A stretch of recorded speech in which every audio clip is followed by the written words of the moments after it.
बीच presentation में अचानक मैं ब्लैंक हो जाती थी। समझ में नहीं आता था क्या बोलना है आगे। आपके साथ भी हुआ है ना? क्लास या मीटिंग्स में आंसर पता होने के बावजूद मैं कुछ नहीं बोलती थी और कोई दूसरा वही सेम आंसर देके अप्रिसिएशंस ले लेता था। बहुत फ्रस्ट्रेटिंग लगता था। आपके साथ भी हुआ है ना? आज मैं आपसे शेयर करने वाली हूँ 4 गलतियां, लेकिन आपको सिर्फ सुनना नहीं है, आपको साथ ही साथ मैं एक्टिविटीज भी देने वाली हूँ जो आपको करना ही होगा।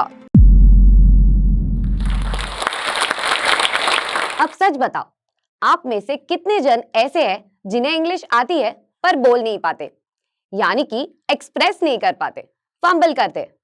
या अगर आपके सामने किसी ने पराठेदार इंग्लिश में 2-3 लाइंस बोल दे तो आप नर्वस फील कर जाते हो। भाई मेरे साथ तो बहुत बार हुआ है। अगर मेरे सामने किसी ने पराठेदार इंग्लिश में कुछ नए बड़े वर्ड्स यूज कर दिए तो बस, भले वो उम्र में छोटे या डेजिग्नेशन में कम, hi how are you, I am fine thank you, वहीं तक रह जाती थी मेरी कॉन्वर्सेशन। कई बार ऐसा भी हुआ है, प्रेजेंटेशंस के पहले मैं फुल्ली प्रिपेयर्ड हुआ करती थी, लेकिन बीच प्रेजेंटेशन में अचानक मैं ब्लैंक हो जाती थी। समझ में नहीं आता था क्या बोलना है आगे। आपके साथ भी हुआ है ना? क्लास या मीटिंग्स में आंसर पता होने के बावजूद मैं कुछ नहीं बोलती थी और कोई दूसरा वही सेम आंसर देके अप्रिसिएशंस ले लेता था। बहुत फ्रस्ट्रेटिंग लगता था। आपके साथ भी हुआ है ना? मैं कुछ नहीं बोलती थी क्योंकि मुझे डर था कि अगर मैं मेरा लाइंस भूल गई तो लोग हंसेंगे, बातें करेंगे वगैरह वगैरह। आप सोचते होंगे कि वर्ब्स, टेंसेस, ग्रामर, इन सब चीजों की वजह से मेरी इंग्लिश कमजोर रहेगी और इसलिए मुझे दिक्कत होती रहेगी। बट लेकिन मैं आपको एक बात बता दूं, ऑल्दो मैं एक तेलुगु बैकग्राउंड से बिलोंग करती हूँ, मेरे मॉम डैड ने हमेशा ही मेरे और मेरे भाई के साथ इंग्लिश में बात किया है। इसलिए मुझे और भी ज्यादा ये बात खटकती थी कि मेरा कॉन्फिडेंस इतना कम क्यों है और इंग्लिश स्पीकिंग इतना बड़ा टास्क क्यों हो जाता है। ऑनेस्टली ये जो लो कॉन्फिडेंस वाला इशू था ना, मुझे फिक्स करना ही था। इसलिए मैं खुद को एनालाइज करती गई और रियलाइज किया 4 मिस्टेक्स जो मैं कर रही थी। एंड मैंने ऑल्सो नोटिस किया कि मोस्ट ऑफ माई स्टूडेंट्स भी वही गलती कर रहे थे। इसलिए आज मैं आपसे शेयर करने वाली हूँ वो 4 गलतियां, एंड ऑल्सो मैं देने वाली हूँ आपको एक ट्रिक जिससे आप इंग्लिश कॉन्फिडेंटली बोल सकते हो। नमस्कार, मेरा नाम अनीशा पाटिल है और मैं मुंबई के करीब वसई नाम के एक छोटे से गांव से आती हूँ। मैं एक personal development and English confidence coach हूँ जो लोगों की कॉन्फिडेंस एंड पर्सनैलिटी पर काम करती हूँ। मैंने नोटिस किया है कि इंडिया में ज्यादातर लोगों की लो कॉन्फिडेंस इंग्लिश अच्छे से न बोल पाने की वजह से, और इसलिए मैं मेरे स्टूडेंट्स को कॉन्फिडेंस के टिप्स भी देती हूँ एंड साथ ही साथ इंग्लिश भी सिखाती हूँ। आज मैं आपसे शेयर करने वाली हूँ 4 गलतियां, लेकिन आपको सिर्फ सुनना नहीं है, आपको साथ ही साथ मैं एक्टिविटीज भी देने वाली हूँ जो आपको करना ही होगा। डील? ऑलराइट। मेरी सबसे पहली गलती थी कि मैंने कभी मेरे पैनिक अटैक्स पे ध्यान ही नहीं दिया। हम इसे कॉमनली स्टेज फ्राइट कहते हैं। मैंने नोटिस किया है कि मुझे या किसी को भी अगर सडनली स्पॉट पे डाला जाता है बोलने के लिए तो एकदम से पैनिक कर जाते हैं। एक मिनी हार्ट अटैक जैसा आ जाता था। दिल की धड़कनें तेज हो जाती थी, पसीने छूटने लगते थे एंड बॉडी टेम्परेचर अचानक से बढ़ जाता था। मैं ऐसे पैनिक करती थी क्योंकि मुझे ऑडियंस के सामने बोलने का आदत ही नहीं था। इसका मतलब यह हुआ कि मुझे ऑडियंस के सामने बात करने की जरूरत थी, पर हर बार ऑडियंस कहां से लाए? आज मैं आपसे शेयर करने वाली हूं मेरा secret, how I used to practice and also learn to curb my anxiety to a huge extent. This will be your first activity. Alright, तो आपको क्या करना होगा इस, आपको अपने ही रूम में एंटर करना होगा एंड इमेजिन करना होगा that there is an audience in front of you. This is called visualisation. अब आपको अपने ही रूम के बारे में बात करना होगा, जैसे कि आपको बोलना होगा, hi hello everyone, good evening, today I will be talking about my room. In front of me I see a television that is black in color. To the right I see a window. I also see curtains that's golden in color. Then to the left I see a cupboard and so on and so forth. अब सुनने में आपको आसान लगता होगा कि ये तो क्या ही है, मैं तो कर लूंगी या कर लूंगा, लेकिन जब मैंने फर्स्ट टाइम किया तो मेरे तो पसीने ही छूट गए थे। ऐसा लगा कि सच में सामने एक ऑडियंस हो। एंड इसलिए मैं आपसे रिक्वेस्ट करती हूं कि आप एटलीस्ट एक बार ये एक्टिविटी ट्राई करें। नाउ डोंट वरी कि अगर आप ग्रामेटिकली राइट ना हो, इट्स ऑल राइट।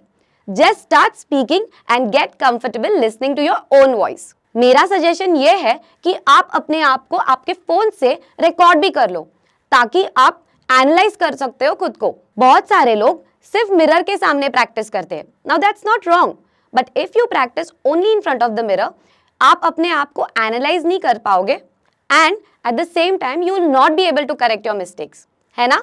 इसके अलावा मैं मेरे स्टूडेंट्स को speakandimprove.com पे भी प्रैक्टिस करने बोलती हूँ। ये वेबसाइट पे बॉट्स अवेलेबल है जो आपसे बातें करते हैं एंड ऑल्सो फीडबैक भी देते हैं। आगे बढ़ते मेरी दूसरी गलती की तरफ, दैट इज मैंने कभी मेरे वॉइस को ट्रेन ही नहीं किया। अब आप सोचोगे कि वॉइस को क्यों ट्रेन करना है, सिंगर थोड़ी ना बनना है। लेकिन लेट मी टेल यू, अगर आपका वॉइस स्ट्रॉन्ग एंड क्लियर हो तो कॉन्फिडेंस अपने आप ही आ जाती है। देखो, मैंने नोटिस किया है कि बहुत बार मुझे या किसी और को अचानक से स्पॉट पे डाला जाता है बोलने को, तो आवाज ही धोखा दे जाती है। आवाज एकदम धीमी या अनक्लियर हो जाता है। तो मैंने रियलाइज किया कि प्रॉब्लम इंग्लिश स्पीकिंग नहीं बल्कि स्पीकिंग ही है। ऑडियंस के सामने किसी भी लैंग्वेज में बात करने से प्रॉब्लम होती है। एंड ऑडियंस से मेरा मतलब ये नहीं कि 100-200 लोग, बल्कि मीटिंग रूम के 4-5 आपके कलीग या घर पे आए हुए 5-6 मेहमान, वो भी ऑडियंस ही है। तो चलिए आज मैं आपसे शेयर करती हूँ वो सीक्रेट जिससे मैंने मेरा वॉइस को ट्रेन किया।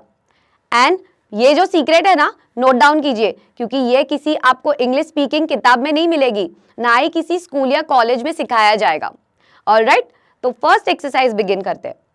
आपको हमिंग यानी कि गुनगुनाना होगा 1 to 5, 1 2 3 4 5, लेकिन आपको कुछ इस तरह गुनगुनाना होगा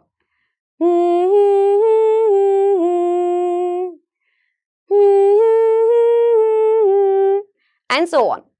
नेक्स्ट, आपको अपने ही जगह पे आपको हल्का स्पॉट जॉगिंग करके आपका फेवरेट गाना गुनगुनाना होगा। ऑलराइट, अब ये दोनों एक्सरसाइजेस से आपका वॉइस और ब्रेथ दोनों की ट्रेनिंग हो जाती है। आपको ऐसे ढेर सारे वोकल एक्सरसाइजेस यूट्यूब पे मिल जाएगी। आप ये एक्सरसाइजेस रेगुलरली करें एंड मैं गारंटी के साथ कह सकती हूँ कि अगले 21 दिनों में ही आपको आपकी वॉइस क्वालिटी में चेंजेस नजर आएंगी। देखो, ज्यादा टाइम तो लगेगा नहीं, दिन के किसी भी वक्त पे कर लो, हो जाएगा एक्सरसाइज। ऑलराइट, चलिए बढ़ते हैं मेरी तीसरी गलती की तरफ। अब ये जो गलती है ना, मुझे बहुत अपसेट करती थी, क्योंकि इस गलती की वजह से मैंने बहुत सालों तक स्ट्रगल किया, अपॉर्चुनिटीज खोए एंड टाइम वेस्ट किया। एंड मैंने नोटिस किया है कि बहुत सारे लोग यही गलती की वजह से स्ट्रगल करते हैं इंग्लिश बोलने के लिए। देखो, अगर आप इंडिया से हो और इंग्लिश बोलने की कोशिश कर रहे हो, तो मैं पहले ही बता दूं, आप पे मजाक उड़ाया जाएगा ही। कोई आपको इंग्लिश मुर्गा कहेगा या कहेगा देखो आया बड़ा अंग्रेज। और हाँ, अगर आपने इंग्लिश में ग्रामेटिकल या प्रोनाउंसिएशन मिस्टेक कर लिया तो बस समझ ही जाओ, तो आप एक टॉपिक ही बन जाओगे मजाक का। इससे आप किधर भाग नहीं सकते, इससे आपको डील करना ही होगा। ऐसे ही सिमिलर इंसिडेंट हुआ मेरे साथ। मैं 3rd स्टैंडर्ड में थी जब एक स्पीच कंपटीशन के दौरान मैं मेरे लाइंस भूल गई थी और सारे बच्चे हंसने लगे थे। अब मुझे उस वक्त बुरा लगा था, लेकिन उससे भी ज्यादा तब बुरा लगा था जब मुझे 4th स्टैंडर्ड में सिलेक्ट ही नहीं किया था कंपटीशन में, स्पीकिंग कंपटीशन में। अब उस साल से मेरे दिमाग में बैठ गया that I am not a confident speaker. तब तो मैं 8 साल की बच्ची थी, लेकिन वही माइंडसेट मैं ऑफिस के मीटिंग रूम्स तक लेके आई। मैं ऑफिस मीटिंग्स में कुछ नहीं बोलती थी क्योंकि मुझे डर था अगर मैं मेरा लाइंस भूल गई तो लोग हंसेंगे। वो 3rd स्टैंडर्ड वाला इश्यू मेरे सबकॉन्शियस माइंड में बैठ गया था। वही इंसिडेंट माइंड में बार बार दोहरा के मैं डर जाती थी। अब यही थी मेरी तीसरी गलती कि मैंने मेरे पास्ट को पकड़ के रखा था। इसलिए मैं आपसे कहना चाहती हूँ कि अगर आपके साथ भी ऐसा कोई सिमिलर इंसिडेंट हुआ हो तो आज के आज ही भूल जाइए and ensure to speak up whenever you get an opportunity. अब मैं आपको आपकी तीसरी एक्टिविटी देने वाली हूँ। Whenever you feel low on confidence और whenever you want to do it, आपको एक एफर्मेशन बोलना पड़ेगा। You will need to say this 3 times. I am a confident English speaker. Say it with me. I am a confident English speaker. I am a confident English speaker. All right? No matter how scared you are, just speak up fearlessly and get confident listening to your own voice. All right. Now let's look at my 4th mistake. That is failing to learn and evolve. अब जैसे जैसे मैं office में नए लोगों से मिलती गई और मेरा फ्रेंड सर्कल बढ़ता गया, हर दिन कोई नया वर्ड, कोई नया स्लैंग सुन सुन के मैं डर जाती थी। मैं खुद को डाउट करने लगती थी। मुझे ऐसा लगने लगा that I don't speak well. Written English तो मेरा ठीक था, लेकिन मेरे स्पोकन इंग्लिश में प्रॉब्लम था। इसका मतलब ये हुआ that I need to level up my spoken English. Now let me tell you four main pillars that are important for you to speak confidently. You'll need to take care of some VIPs. अब VIPs का मतलब क्या है? V for vocabulary, I for idioms यानी कि मुहावरे, P for phrasal verbs and S for slangs. हर दिन आपको ये 4 चीजें सीखना होगा, भले वो इंटरनेट से हो या किसी एजुकेशनल व्हाट्सएप या टेलीग्राम ग्रुप से हो या न्यूज़पेपर या किताबों से, कहीं से भी हो, but you need to make a note of these 4 things. And हाँ, मोस्ट इंपॉर्टेंट, आपको ये चीजें यूज कैसे किया जाता है सेंटेंस में वो जानना होगा। अगर आपको बिल्कुल ही समझ में नहीं आ रहा हो तो गूगल कीजिए so and so word, idiom या slang in a sentence and आपको मिल जाएगा। अब बहुत लोग सोचते कि स्लैंग्स इंपॉर्टेंट नहीं है, लेकिन मैं आपको पहले ही बता दूं कि स्लैंग्स इंडिया में काफी ज्यादा यूज किया जाता है आजकल। ना ही सिर्फ स्कूल्स एंड कॉलेजेस में, लेकिन ऑफिसेज में भी स्लैंग्स यूज किया जाता है। यहाँ तक अगर आप कैजुअल इंग्लिश के वर्ड्स नहीं यूज करेंगे और सिर्फ formal British English words use करेंगे तो आपको थोड़ा ओल्ड फैशन माना जाएगा। At the same time phrasal verbs भी बहुत ज्यादा इंपॉर्टेंट है। We don't find it in a dictionary, लेकिन ये बहुत ज्यादा यूज किया जाता है। For example, calm down, take off, get over and so on. Now, evolving times के साथ हमें understand करना होगा that we need to evolve as well and we need to follow the global language. Slangs के examples होंगे, if you need to say my mistake तो आप बोल सकते हो my bad, या अगर आपको कहना है what a disappointment आप कह सकते हो what a bummer. बस that's it.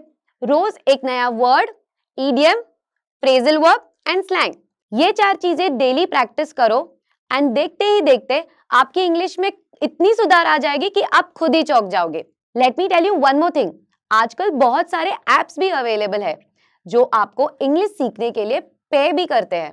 इंस्टाग्राम रील्स और यूट्यूब शॉर्ट्स तो आप दिन में 10 बार देखते ही होंगे।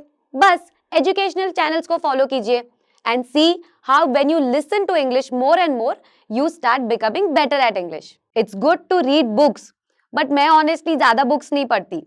But whatever I have learned is from media and social media. Just ensure to surround yourself with English and make sure जब भी आपके पास opportunity आए, you speak up.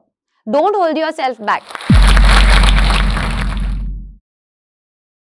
Do you want to speak fluent English? अगर मैं आपको बोलूं कि आपको अगर इंग्लिश में इम्प्रूव करना है तो आपको कोई ग्रामर के रूल्स नहीं पढ़ने, कोई हजारों वीडियोस नहीं देखनी और ना ही कोई मोटी बुक्स पढ़नी है। अगर कुछ करना है तो सिर्फ इंग्लिश में बात, आपको सिर्फ इंग्लिश में ज्यादा से ज्यादा बात करनी है। अब आप बोलेंगे कि आपके पास इंग्लिश में बात करने के लिए लोग ही नहीं है, आपके पास वो माहौल ही नहीं है, तो चिंता क्यों करते हैं? जोश टॉक्स इंग्लिश स्पीकिंग ऐप है ना। जोश टॉक्स इंग्लिश स्पीकिंग ऐप में आप ग्रामर एंड वोकैबुलरी की प्रैक्टिस के साथ साथ अपने स्पीकिंग प्रैक्टिस पार्टनर के साथ जितना चाहे उतना इंग्लिश में बोलने की प्रैक्टिस कर सकते हैं, जहां आपको कोई जज नहीं करेगा। एंड ये सब सिर्फ 58 रुपीज पर मंथ में। जी हाँ, सिर्फ 58 रुपीज पर मंथ। विश्वास नहीं होता तो अभी जोश टॉक्स इंग्लिश स्पीकिंग ऐप को डाउनलोड करें और अपना फ्री ट्रायल क्लेम करें। अब पूरा भारत बोलेगा इंग्लिश।